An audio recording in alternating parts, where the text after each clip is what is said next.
As one of the three largest oil giants on the planet, alongside Russia and Saudi Arabia, when people mention Iran, most immediately think of the trillion-dollar black gold that influences the global energy market and the geopolitical chess games surrounding it.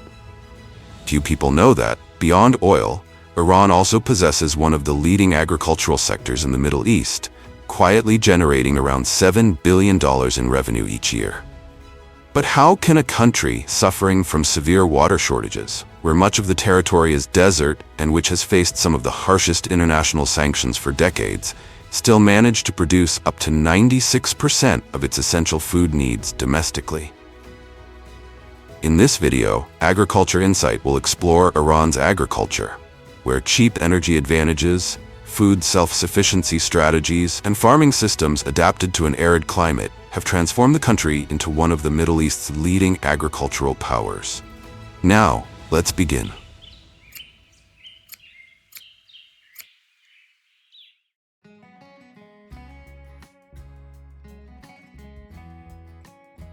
Providing livelihoods for more than one-third of the workforce, agriculture, a sector supported by subsidized energy and government guarantees to purchase farm outputs, has long been one of the industries least directly affected by the sanctions imposed on Iran. However, as geopolitical tensions escalate, the country's agricultural sector quickly shifts into food security mode. The government is forced to temporarily halt exports of several agricultural products in order to prioritize domestic supply. At the same time, the risk of disruptions to grain imports through the Strait of Hormuz, the route on which most of Iran's imported food depends, has pushed domestic food prices sharply higher, with rice prices nearly doubling within just a few weeks. So before being shaken by the current turmoil, how did Iran manage its agricultural system to achieve food self-sufficiency for more than 90 million people?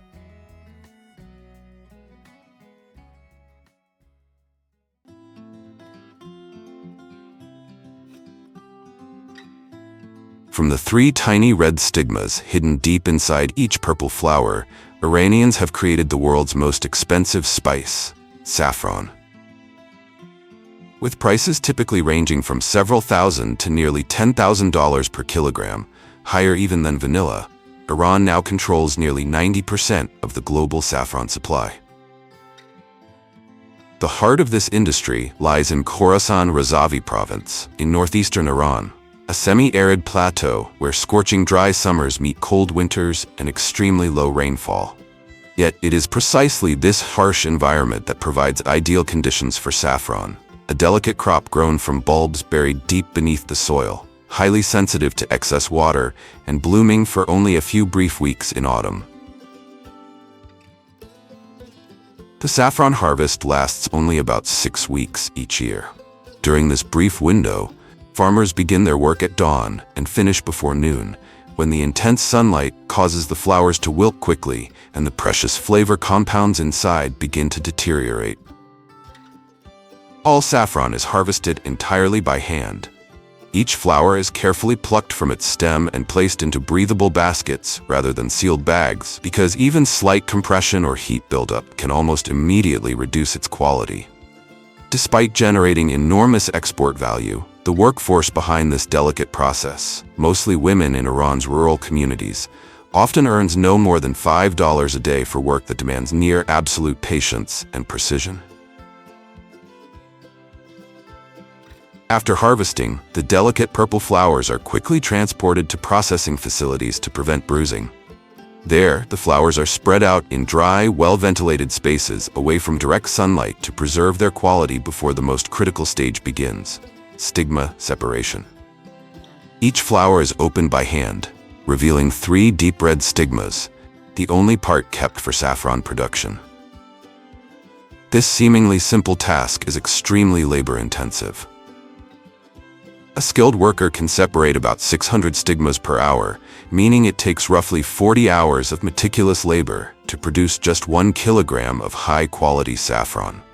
To create that amount, around 150,000 flowers must be harvested, a staggering raw material ratio that has earned saffron the nickname red gold. The red stigmas are then gently dried at low temperatures, reducing their moisture by up to 80% while preserving their color and distinctive aroma. After drying, the saffron shrinks into thin, dark red threads, delicate as silk, the final product that is packaged and exported to global markets. Beyond its labor-intensive production and extremely limited supply, saffron is also sought after in global cuisine and traditional medicine for benefits such as improving mood, providing powerful antioxidants for heart health, and supporting better sleep. It is often used to give a golden color and distinctive aroma to premium rice dishes, desserts, and drinks. When tasted, saffron has a slightly bitter note but leaves a warm, subtly sweet fragrance.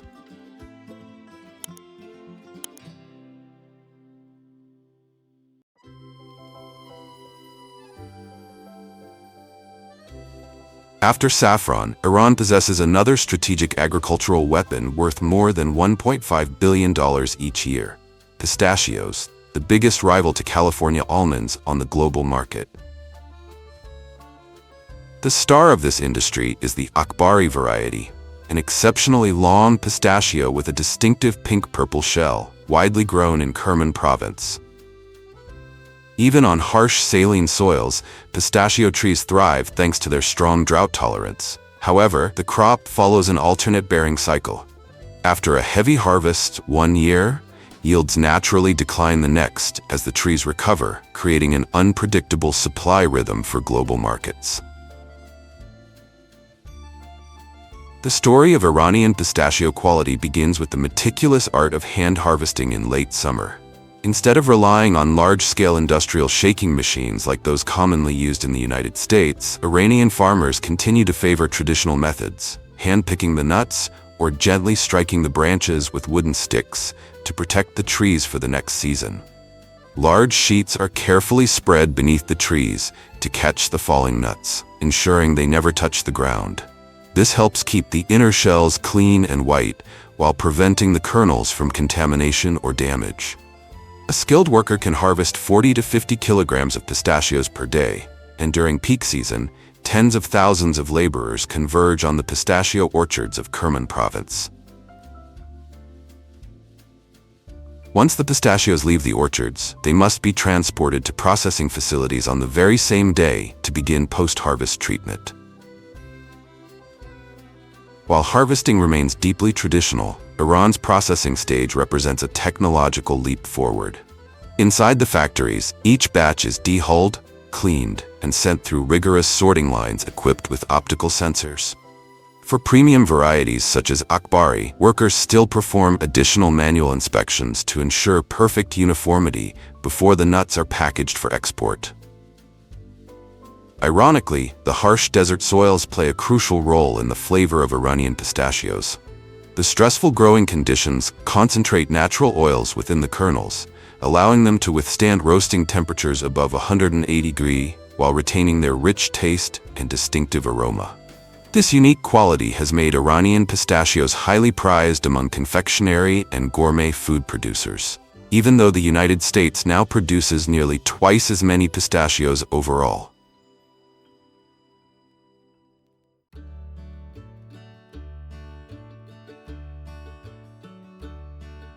If saffron and pistachios symbolize Iran's plains and deserts, then honey, the treasure of its towering mountain ranges, has evolved beyond a simple nourishing food to become a luxury functional product, even used as a natural substitute for antibiotics in traditional Persian medicine. With an annual output of around 80,000 tons, Iran is now the third largest honey producer in the world. Yet what truly surprises gourmet food enthusiasts in the United States is not the volume, but the near-perfect purity of the organic honey harvested from Iran's remote highlands. The biggest difference lies in Iran's nomadic beekeeping tradition. Unlike industrial apiaries in the United States, where bees often remain in fixed locations and may be supplemented with sugar feed to maintain yields, Iranian beekeepers undertake seasonal migrations across the Zagros and Alborz mountain ranges. They move thousands of hives throughout the year, following waves of blooming flowers, from wild grasses on open steppes to rare medicinal herbs growing along high mountain slopes. About a month after the bees complete their nectar-gathering cycle during the flowering season, the honey harvest finally begins, and it still follows traditional methods designed to preserve maximum nutrients. Instead of heating the honey for faster packaging, a process that destroys delicate enzymes and vitamins, Iranian honey is extracted using cold centrifugal spinning at room temperature. This technique preserves the full characteristics of raw honey, retaining pollen and natural antioxidant compounds. One of the most prized varieties is cedar honey, produced from the blossoms of the wild cedar tree, and often referred to as the Manuka of the Middle East, because of its strong antibacterial properties. While Western markets are increasingly seeking organic products, Iranian honey has long met this standard naturally, as bees in these remote regions rarely come into contact with pesticides or chemical agriculture. For premium batches of cedar honey, international prices can range from $80 to over $200 per kilogram, making it one of the most valuable honey varieties in the Middle East.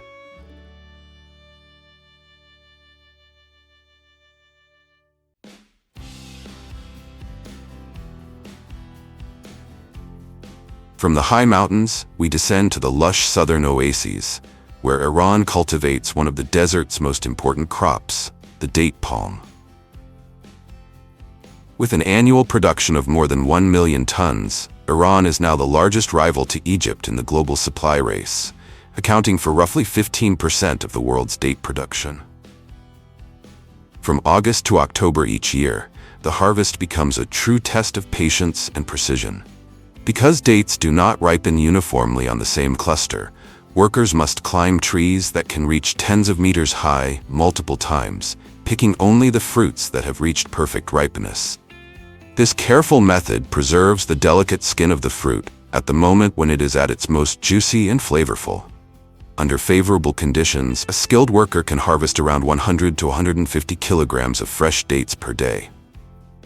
Yet the job is far from easy. Each year, dozens of accidents are reported, from falls while climbing the tall palms to heat exhaustion under desert temperatures that can reach 45 degrees. After the harvesting process is completed, all dates are transported to processing and packaging facilities. There, modern processing lines quickly clean, sort, and inspect the fruits for quality. The dates are washed, lightly dried, and then graded by size and ripeness before being packaged. Thanks to advanced machinery and strict quality control systems, the final products meet high hygiene standards, maintain their freshness, and are ready to be exported to markets around the world.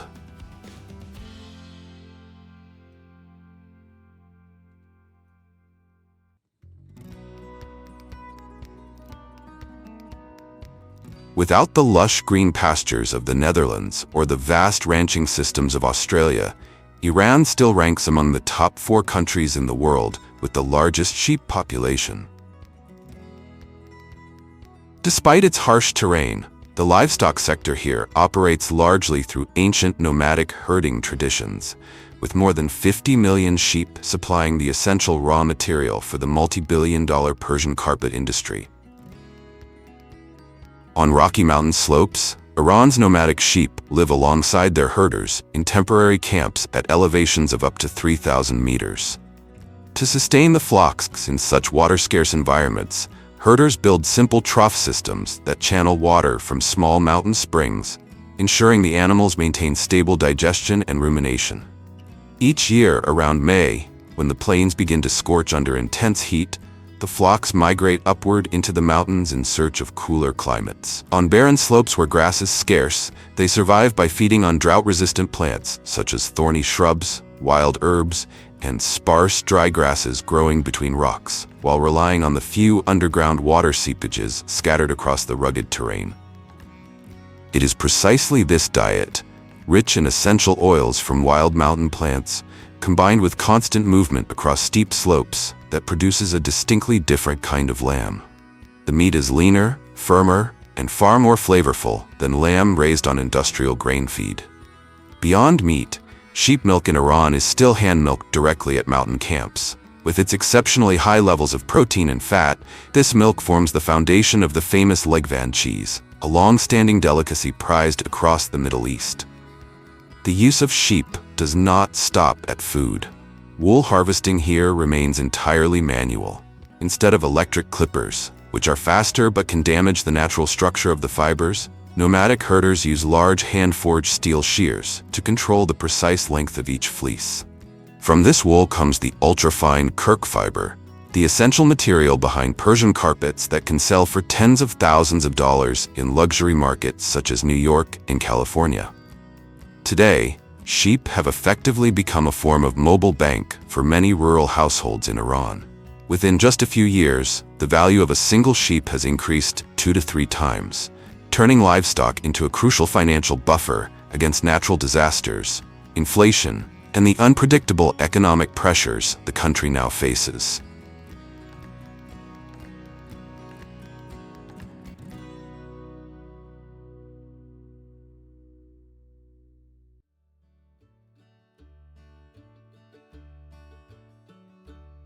In the United States, carp are seen as an aggressive, invasive species, disrupting rivers and becoming a long-standing ecological concern.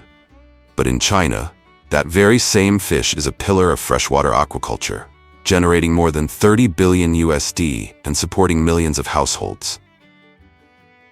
That journey does not begin in the wild, but inside modern breeding centers, where broodstock are carefully selected and genetically controlled. From there, the fish are transferred into earthen ponds, artificial lakes, or flooded rice fields, true living protein factories. When the stock reaches its growth threshold, the entire farm enters the harvest phase like a pre-programmed operation. Water levels are lowered step by step, gradually shrinking the living space and guiding the fish with the current toward a collection zone. Large nets close in slowly but precisely, gathering layers of silver bodies, rolling through the water into a single point. Within hours, the fish are lifted from the surface, brought ashore, and sorted. In winter, in northern provinces where pond surfaces can freeze solid, farmers must maintain aeration by drilling holes through the ice or running oxygenation systems to prevent suffocation. In China, production may slow with the seasons, but the management and care of the stock never truly stop.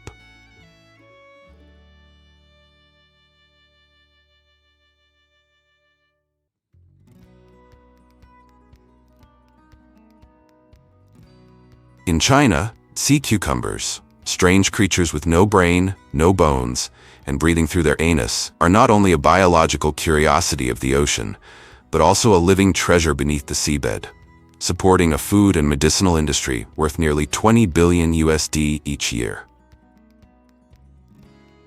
For decades, harvesting relied entirely on brave divers, plunging dozens of meters into cold waters, facing crushing pressure just to find individual specimens hidden beneath layers of seabed sand. Every dive was a gamble between profit and the limits of human endurance. Today, instead of diving deep, many vessels simply drag nets along the ocean floor, moving slowly and steadily across the sandy beds where sea cucumbers live. When the nets close, each haul is brought directly onto the deck within minutes, immediately sorted, rinsed with seawater, and chilled to preserve freshness, almost as if they had just left the ocean. After harvest, sea cucumbers are transported straight to processing facilities. Few people realize that 10 kilograms of fresh sea cucumbers, once cleaned and dried, yield only about 1 kilogram of finished product. This near disappearance in weight is what makes dried sea cucumber one of the ocean's most expensive delicacies.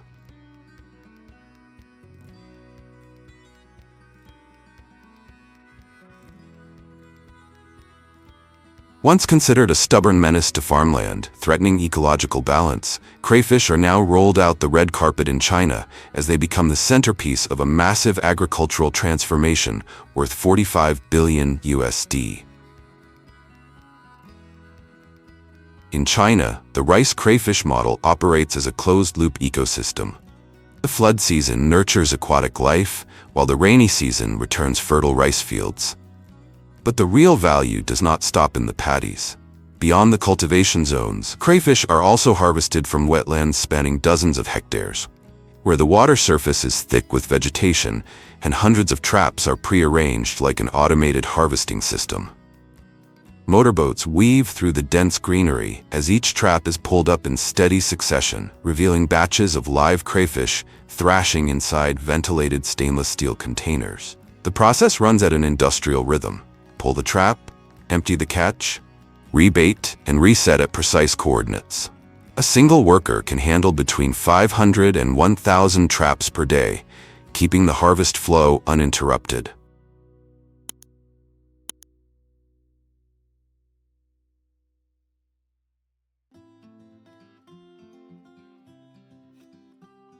Next, the journey takes us to China's duck farms, the duck capital of the world, supplying more than 4 billion ducks each year to domestic and international markets. That journey begins at breeding farms, where each egg is carefully selected before entering automated incubation systems, maintained at a stable 37.5 degrees Celsius, with light and humidity adjusted according to natural biological rhythms. After about 28 days, ducklings peck through their shells and enter a strictly controlled rearing environment, from temperature and nutrition to stocking density, laying the foundation for meat quality from the very first days. In traditional models, flocks grow in spacious enclosures without being completely confined. During the day, they are released into ponds, wetlands, or flooded fields, foraging for snails, insects, and aquatic plants. At night, they return to shelters to rest. Once they reach standard weight, the flock enters the transfer stage. Moving thousands of ducks at once is a major challenge. They are prone to panic, slipping, and getting lost. To address this, farmers design narrow mesh corridors combined with sloped platforms functioning like a duck elevator, guiding the flock along a natural flow, reducing stress and minimizing losses. After 5 to 6 months, mature ducks are sorted. Females enter a laying cycle of 200 to 250 eggs per year, while meat ducks move to their final stage.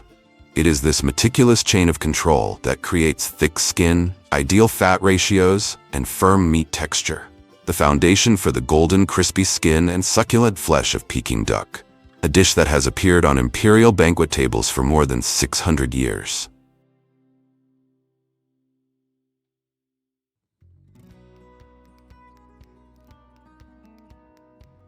Leaving the duck farms behind, we move straight to frog ponds in China, where hundreds of thousands of tons of market frogs are produced each year, transforming an amphibian once associated with rural imagery into a billion-dollar aquaculture industry.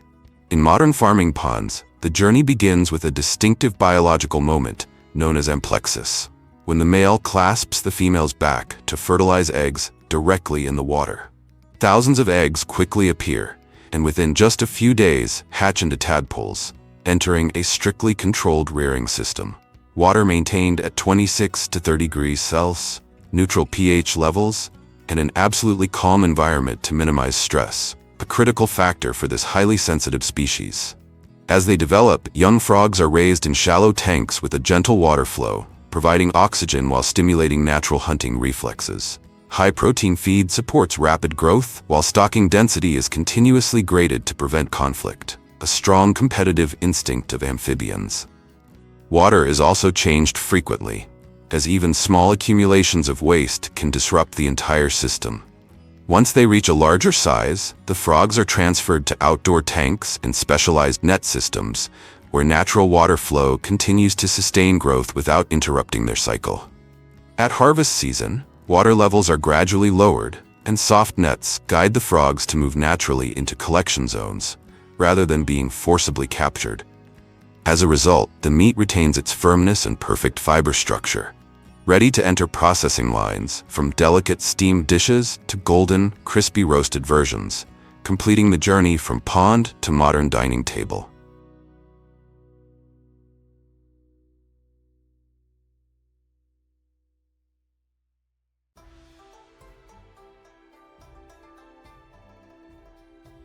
Can you believe that some of the softest and most luxurious fabrics in the world begin with a tiny, slow-moving, and rather unattractive creature? That is the paradox of silk in China, where minute silkworms lying quietly on mulberry leaves sustain a global silk empire worth more than 16 billion USD each year. If silkworms were once raised on a small scale in rural homes, today China builds factories spanning thousands of square meters dedicated solely to them. Millions rest on stacked rearing trays, feeding exclusively on mulberry leaves kept at precisely controlled dryness, as silkworms do not drink water throughout their life cycle. They grow so rapidly that they must molt repeatedly just to keep pace with their own development. When their bodies turn translucent and their feeding slows, cocoon frames are lowered. Each worm selects a small compartment, rotates its head in a figure-8 motion, and releases a filament more than 1,000 meters long within just 2 to 3 days. Inside that fragile cocoon, the pupa silently transforms over 7 to 10 days, completing one of the most precise biological processes ever harnessed by humans. Afterward, the cocoons are heat-dried to preserve the intact silk filament, soaked in hot water to soften the sericin layer, and fed into reeling machines. Dozens of ultrafine strands are combined into threads stretching for kilometers, then washed, polished, and wound into spools. The moment a small cocoon becomes one of the world's most luxurious silks.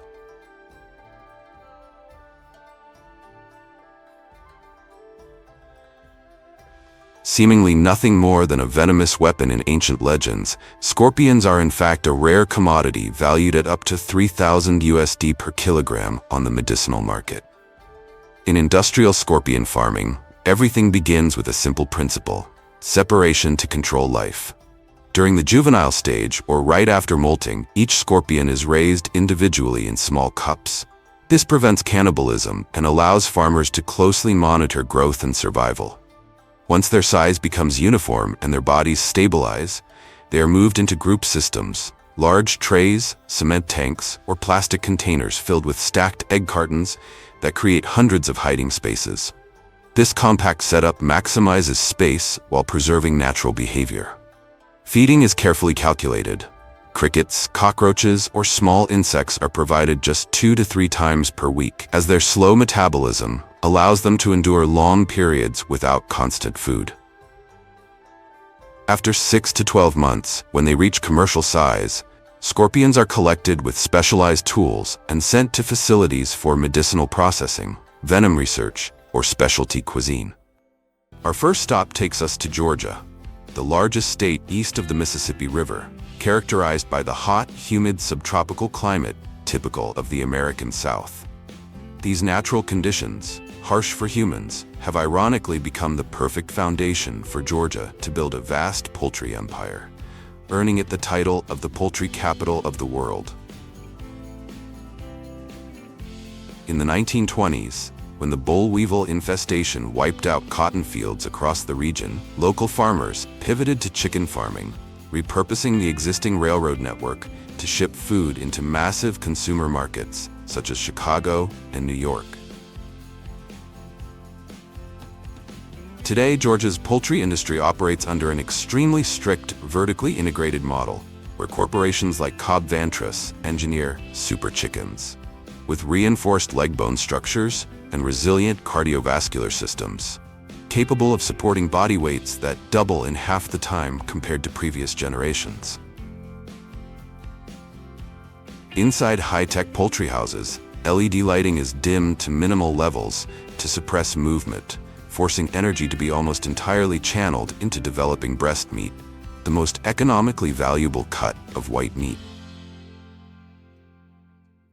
This precision-controlled system allows chickens to reach market weight in just 6 to 7 weeks, achieving optimal feed conversion ratios and sustaining an average annual consumption of 46 kilograms of chicken per American. Beyond domestic supply, nearly 1/4 of Georgia's poultry output is exported worldwide. Mexico remains the largest market, followed by massive shipments of chicken feet to China and low-cost drumstick exports flowing into Southeast Asia. Through this fully closed-loop production system, the poultry industry generates over 4 billion USD annually, transforming Georgia into an irreplaceable node within the global food security chain. Leaving the hot, humid South behind, we arrive in the frozen Midwest of Minnesota, the leading turkey-producing state in the United States, with more than 40 million birds sent to market each year. The industry here operates on an exceptionally tight logistics system, where massive hatcheries and feed mills are built directly adjacent to farm clusters, eliminating transportation costs and minimizing the risk of supply chain disruptions during the region's brutal winters. This level of control allows Minnesota farmers to raise highly specialized turkey breeds, selectively engineered to concentrate the vast majority of body mass into the breast. However, this extreme growth rate comes at a biological cost. The birds become physically incapable of natural mating, forcing specialists to rely on 100% manual artificial insemination to sustain production. If turkeys are not slaughtered within the strict window of 18 to 20 weeks, their cardiovascular systems will collapse under the weight of muscle mass that far exceeds that of naturally grown birds. To withstand temperatures plunging to 20 degrees Celsius, poultry houses are designed like fully insulated bunkers, operated with negative pressure ventilation systems to control ammonia levels from waste, preventing eye blindness and respiratory burns in the flock. While turkey breast meat is retained domestically to supply America's deep processing food chains, more than 60% of exported thighs and wings are shipped to Mexico. Minnesota also dominates a high-margin niche market by exporting gizzards and internal organs to Europe as raw material for premium pâtés, generating profit margins far beyond conventional meat cuts. This positioning transforms the state into a strategic node, controlling the flow of poultry protein across Latin America and parts of the European Union. Our next stop takes us to California's Central Valley, a region known not only for oranges and wine, but also as the headquarters of the largest dairy industry in the United States, home to more than 1.7 million dairy cows. To sustain nearly 20% of the nation's total milk output, farms here operate under a single overriding priority: surviving an increasingly hostile natural environment. Annual rainfall in the valley falls below 300 millimeters, turning water into a luxury commodity. Dairy operations are forced to compete directly with almond orchards for water rights, with prices swinging as violently as stock markets during peak drought periods. As groundwater reserves are depleted, water is pushed into a fully closed-loop reuse system. It begins with continuous misting systems designed to prevent heat stress and sudden death in cattle, then flows into floor cleaning operations before being redirected straight into irrigation for feed crop fields. This drive for efficiency extends into precision total mixed ration (TMR) feeding, where rations are software calculated to maintain productivity even under severe heat stress. Instead of relying solely on fresh forage, which demands enormous volumes of irrigation water, California dairy cows consume millions of tons of almond hulls and grape pomace sourced from neighboring valleys, transforming agricultural waste into low-cost protein inputs.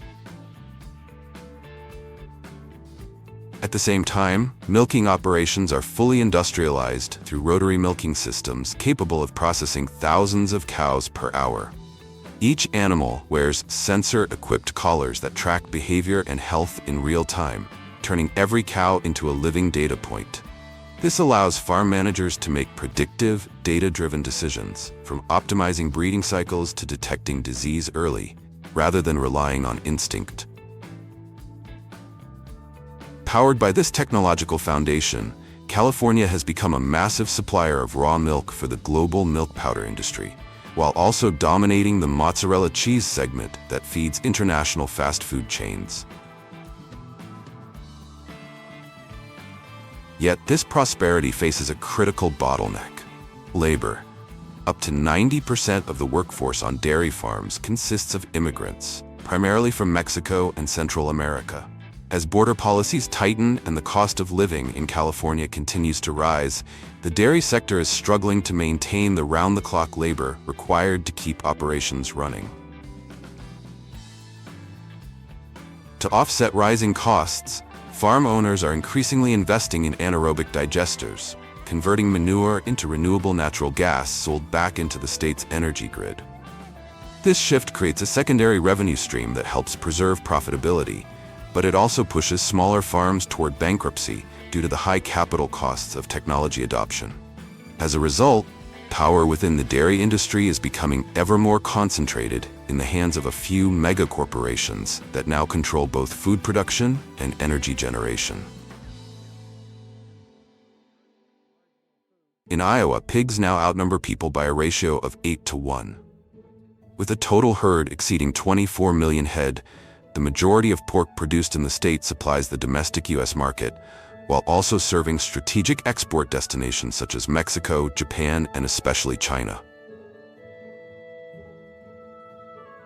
To enter a mega operation like Iowa Select Farms, visitors must comply with an uncompromising biosecurity protocol, removing personal clothing and undergoing full decontamination showers. All infection risks are eliminated at the gate because once disease breaches the system, economic losses are measured in millions of dollars per day. Inside, each barn functions with the precision of a modern medical laboratory. To maximize productivity, the production system is divided into strictly separated zones. In breeding units, sows are housed in metal gestation stalls designed to optimize artificial insemination while allowing precise digital tracking of each individual.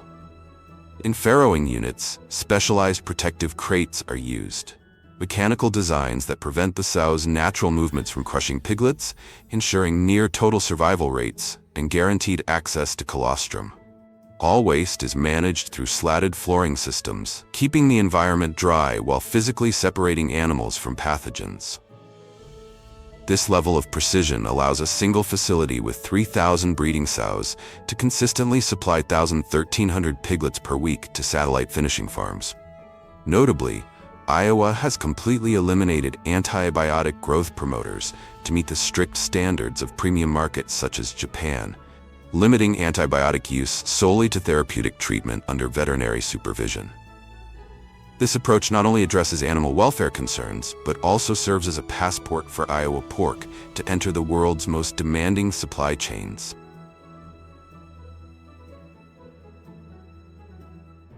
Beyond animal husbandry, the most valuable asset of Iowa's model lies in its closed-loop resource cycle. The massive volume of manure generated by hog farms is converted into organic fertilizer for local cornfields. That corn, in turn, flows back into feed rations for the pigs, eliminating intermediary transport costs entirely. At larger operations, methane capture technology goes one step further, converting livestock waste into electricity that feeds the local power grid, pushing the model of circular agriculture to its next evolutionary stage.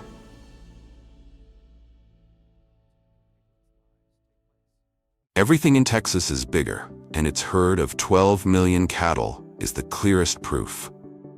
For comparison, that number exceeds the combined populations of Greece and Norway. With grazing land accounting for nearly 1/4 of all livestock acreage in the United States, Texas is not only the nation's largest beef-producing state, but also a primary supplier to Mexico via land border crossings. Many people assume longhorns are the backbone of Texas ranching. In reality, Black Angus and heat-tolerant crossbreeds like Brangus are the true economic workhorses.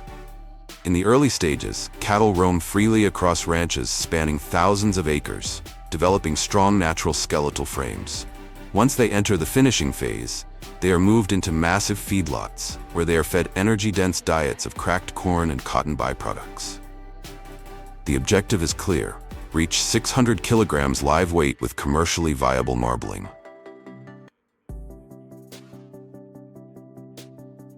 The greatest challenge facing Texas cattle production, however, is extreme weather.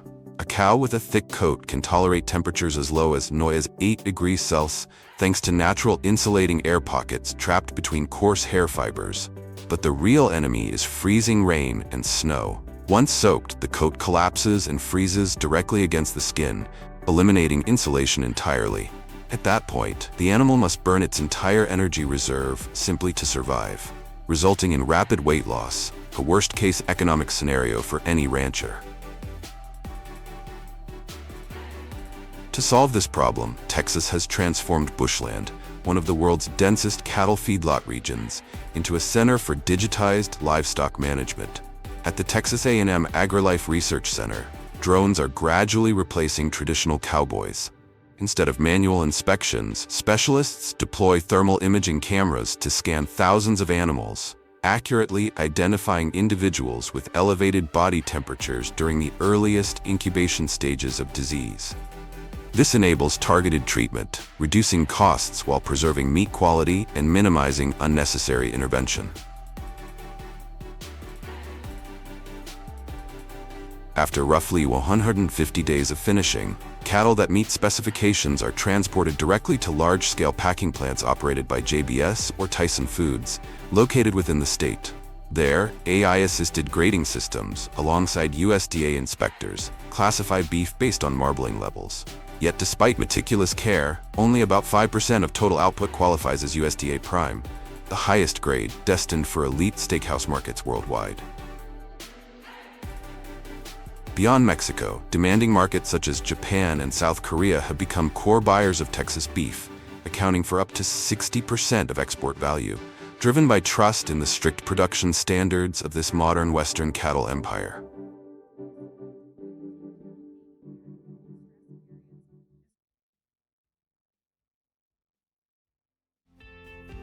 In November, the peat fields of Wisconsin and Massachusetts burst into a fiery red, signaling the start of cranberry harvest season. Everything begins with what seems like a simple yet crucial ritual: flooding the bogs. As the water level rises to about 20 centimeters, a fleet of egg beater machines rolls in. Their 2-meter-long steel paddles churn the water into powerful whirlpools, dislodging millions of ripe berries from their vines without damaging the plants. Each cranberry contains 4 tiny air chambers, the secret that allows them to float like little red gems. Within just a few hours, the entire bog transforms into a dazzling crimson sea. Specialized tractors then deploy floating booms to corral the massive cluster of berries into one corner of the pond, a key step that not only speeds up collection, but also minimizes fruit loss, ensuring every cranberry is recovered. Once the floating mass is gathered, powerful vacuum pumps come alive. Giant suction hoses swallow waves of gleaming red cranberries, lifting them onto stainless steel conveyors for washing, draining, and sorting before they flow directly into refrigerated trucks waiting at the edge of the bog. Each harvest season, a single farm can collect over 200 tons of cranberries in just a few days. With the help of mechanical marvels that turn tranquil wetlands into a spectacular crimson wonder of North American agriculture.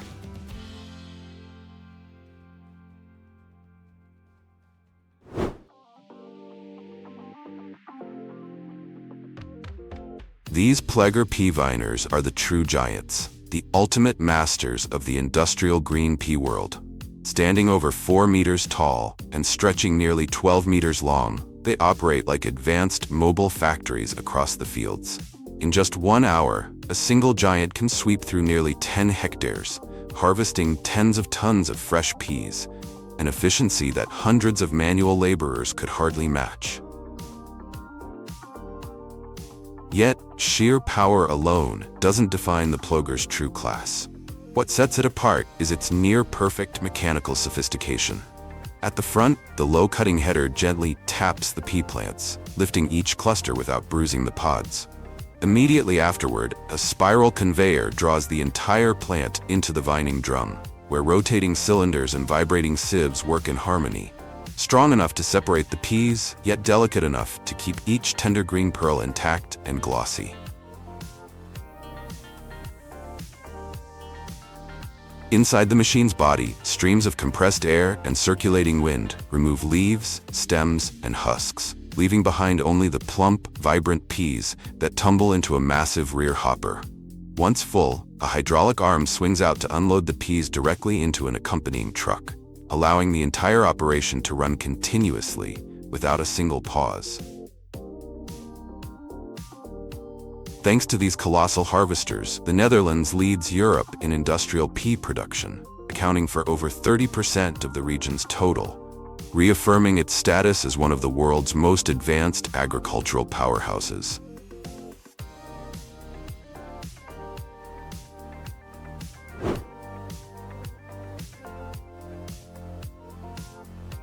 On traditional strawberry farms, the rhythm of harvest unfolds slowly yet precisely, guided by the skilled hands of experienced pickers. Hand-picking ensures that each berry is harvested at its perfect ripeness, with its green stem intact, skin glossy, and natural fragrance preserved. Among rows of lush green leaves, farmers gently lift each strawberry, give it a slight twist, and pluck it from the stem, a motion that seems simple but demands absolute finesse.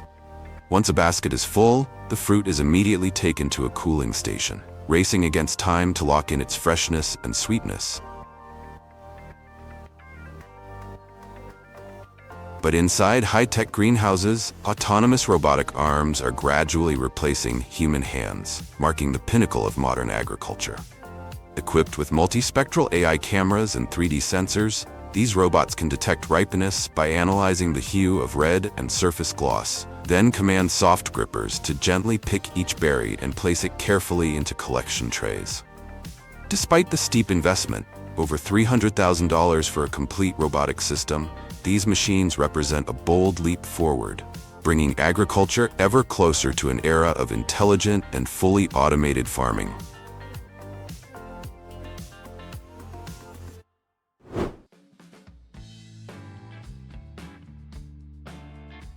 This John Deere tractor is carving perfect furrows into the arid soils of Arizona with a massive 16-meter wide industrial bed, former equipped with GPS guidance and auto-track automation, accurate to within just 2 centimeters. With each pass, more than 30 steel plow blades drop simultaneously, tilling, turning, and shaping the soil into perfectly even raised beds, an ideal foundation for crops like potatoes, onions, carrots, melons, and peanuts. In just 1 hour, this powerhouse can form over 15,000 furrows across more than 20 hectares, saving over 80% of the time and fuel compared to traditional methods, a clear testament to the power of mechanization in modern desert agriculture.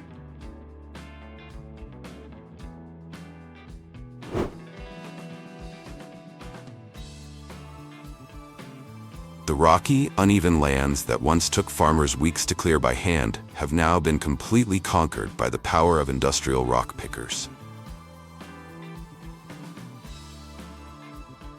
With their dual helix tines and hydraulic collection conveyors, these machines act like massive mobile filters moving across the fields.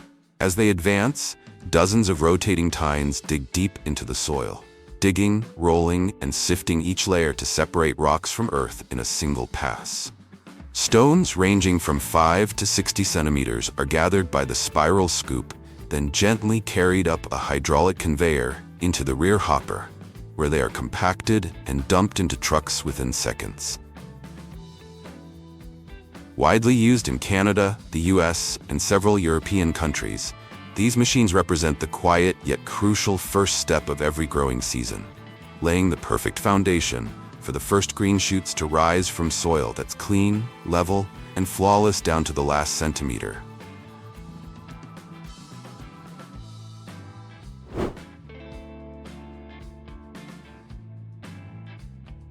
Not as massive as potato planters or grain harvesters, rice transplanters are compact machines built for precision. Equipped with floating crawler tracks and specialized anti-sinking systems, they're perfectly adapted to the muddy, waterlogged terrain of paddy fields. As the machine moves forward, its synchronized mechanical arms work in perfect rhythm, each motion separating a small cluster of seedlings and planting it into the soil at 30-centimeter intervals, creating perfectly aligned rows of rice. Each transplanter can replace over 30 manual laborers, covering 1 hectare of field in under an hour, 10 times faster than hand transplanting, while boosting yields by 20 to 30% thanks to uniform spacing and precise planting depth.